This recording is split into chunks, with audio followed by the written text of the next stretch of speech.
Good morning, students. In English grammar class, we were reading about pronoun and we also read personal pronoun. Today, we will read reflexive pronoun. Students, reflexive pronoun ये खुद के लिए use किया जाता है और ये singular and plural दोनों फॉर्म में होता है. अगर कोई सब्जेक्ट, जैसे हम मान लें कि अगर कोई सब्जेक्ट कोई एक्शन करता है तो उसका रिएक्शन सब्जेक्ट के ऊपर पड़ना ही रिफ्लेक्सिव प्रोनाउन होता है. जैसे कोई एक्शन किसी सब्जेक्ट ने किया, कोई काम किया, उसका जो रिफ्लेक्शन पड़ता है उस सब्जेक्ट के ऊपर, उसे ही रिफ्लेक्सिव प्रोनाउन कहते हैं. और ये जो पर्सनल प्रोनाउन होता है उसमें सेल्फ या सेल्व्स यूज करके बनता है. Reflexive pronoun are formed by adding self और selves to the personal pronoun. Personal pronoun में ही सेल्फ या सेल्व्स ऐड करके बनता है. अगर वो सिंगुलर फॉर्म में है तो उसमें सेल्फ ऐड करते हैं, अगर प्लूरल है तो सेल्फ ऐड करते हैं. माई, यू, हिम, हर, इट के साथ सेल्फ और आर, योर, देम के साथ सेल्व्स का यूज करते हैं. यहाँ पे कोई एग्जाम्पल देख लेते हैं. I hurt my self, she enjoyed her self. तो आई यहाँ पे सिंगुलर है. आई हर्ट माई सेल्फ, मैंने खुद को हर्ट किया. शी इंजॉयड हर सेल्फ, उसने खुद में इंजॉय किया. Tell me something about yourself, कुछ अपने बारे में. तो यहाँ पे जो है सिंगुलर की ही बातें हो रही हैं तो यहाँ सेल्फ ही यूज हुआ है.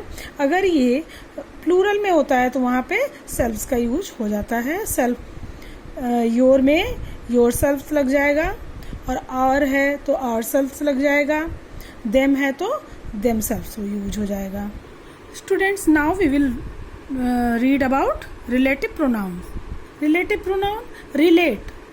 रिलेट से रिलेटिव बना है. रिलेट मीन्स जहाँ से कोई चीज, मतलब जहाँ पर कोई चीज किसी दूसरी चीज से रिलेट करती है तो उसे रिलेटिव कहते हैं.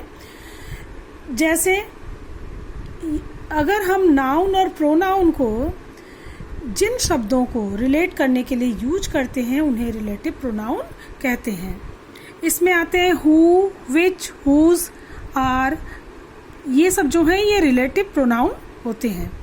अगर हु का यूज दो तरह से होता है. अगर वो सेंटेंस के पहले कुछ पूछने के लिए किया जाता है तो वो इंट्रोगेटिव प्रोनाउन हो जाता है. लेकिन अगर वो, जैसा कि मैंने बताया था, जो सेंटेंस होते हैं उसमें एक प्रिंसिपल क्लॉज होता है और एक सबऑर्डिनेट क्लॉज होता है. जैसे दो सेंटेंस से मिलकर अगर कोई सेंटेंस बनता है, यहाँ पे अभी हम एग्जाम्पल देखते हैं उससे आप समझ में आएगा. जैसे एक एग्जाम्पल देखिए, that is the boy he stole my book. यहाँ पे दो सेंटेंस हैं. एक तो है दैट इज द बॉय, दूसरा है ही स्टोल माई बुक. वह लड़का है, उसने मेरी बुक चुराई है. तो इन दो सेंटेंस को, इसमें क्या है, वही लड़का है जिसने मेरी बुक चुराई है. तो इसमें जो प्रिंसिपल क्लॉज, एक सेंटेंस में दो सेंटेंस हैं यहाँ पे, तो एक प्रिंसिपल है क्लॉज है और एक सबऑर्डिनेट क्लॉज है. इसमें क्या है कि किस बारे में बात हो रही है, बुक चोरी होने के बारे में बात हो रही है कि किस लड़के ने बुक चुराई है. तो बुक चोरी हुई है, सब ये दैट इज द बॉय वो प्रिंसिपल हो गया है और प्रिंसिपल मेन, जो सेंटेंस का मेन पार्ट है वो क्या है, मुख्य भाग. वही लड़का बुक किसने चुराई है, उस लड़के ने चुराई है. तो ये सबऑर्डिनेट, ये सेंटेंस इससे रिलेटेड है. तो उस लड़के के बारे में बात हो रही है, बुक चोरी होने के बारे में बात हो रही है और मेन चोरी करने वाला कौन है, वो बच्चा है. तो that is the boy who stole my book, ये वही लड़का है जिसने मेरी बुक चुराई है. तो इन दोनों सेंटेंस को आपस में कौन रिलेट कर रहा है, हु.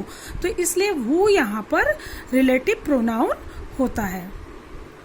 इसी तरह से और सेंटेंस होते हैं जिसको विच, whom, whose, इनसे जोड़ा जाता है. जैसे यहाँ पे एक और सेंटेंस है, you want to see some person, tell me the name of the person. Tell me the name of the person whom you want to see, जिनसे आप मिलना चाहते हैं उस पर्सन का नाम आप बताइए. तो यहाँ पे whom से हमने इस सेंटेंस को ऐड किया है. इसी तरह से आप ये कोशिश करिएगा. whom नोट कर लीजिए, कुछ वर्ड्स हैं, who, whom, which, whose। ये रिलेटिव प्रोनाउन के वर्ड हैं। दैट, व्हाट भी हैं। यहाँ पे आप देखिए एक और टेबल बनी हुई है, forms of relative pronouns. whose जो होता है वो पर्सन के लिए यूज होता है। अगर कोई इंसान है, पर्सन है, व्यक्ति है, तो उसके लिए who का यूज होता है। which for things and animals. अगर थिंग्स और एनिमल्स को रिलेट करना है तो उसके लिए विच का यूज होता है। That for person and things. That जो होता है वो पर्सन और थिंग्स दोनों के लिए यूज होता है। ये कंडीशन पे डिपेंड करता है कि वहाँ की कंडीशन कैसी है। What for things. What things के लिए यूज होता है। यहाँ पे कुछ रिलेटिव प्रोनाउंस के एग्जाम्पल दिए गए हैं, इसको आप ध्यान से पढ़िए, इससे आपको और अच्छे से समझ में आ जाएगा। Now interrogative pronoun. Interrogative pronoun जब कोई क्वेश्चन पूछने के लिए किसी सेंटेंस में पहले हु, विच, हुम, व्हाट, हुज इन सब का यूज होता है तो वो इंट्रोगेटिव प्रोनाउन होता है। जैसे एग्जाम्पल हम यहाँ पे देखते हैं, यहाँ पे आपका ब्लैंक था। Knock is knocking at the door. Who is knocking at the door. दरवाजे को कौन नॉक कर रहा है। और बैग इज दिस, यहाँ पे ब्लैंक है। Which bag is this. Means question word like who, whose, whom, which, what used as pronoun in a sentence और कॉल्ड इंट्रोगेटिव प्रोनाउंस। अगर ये वर्ड जो है who, whose, whom, which, what pronoun में sentence के पहले pronoun की जगह पे यूज कर होते हैं क्वेश्चन पूछने के लिए, तो वहाँ पे इंट्रोगेटिव प्रोनाउन होता है।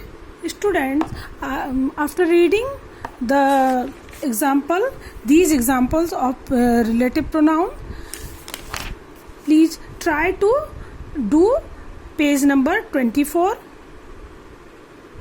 That's it.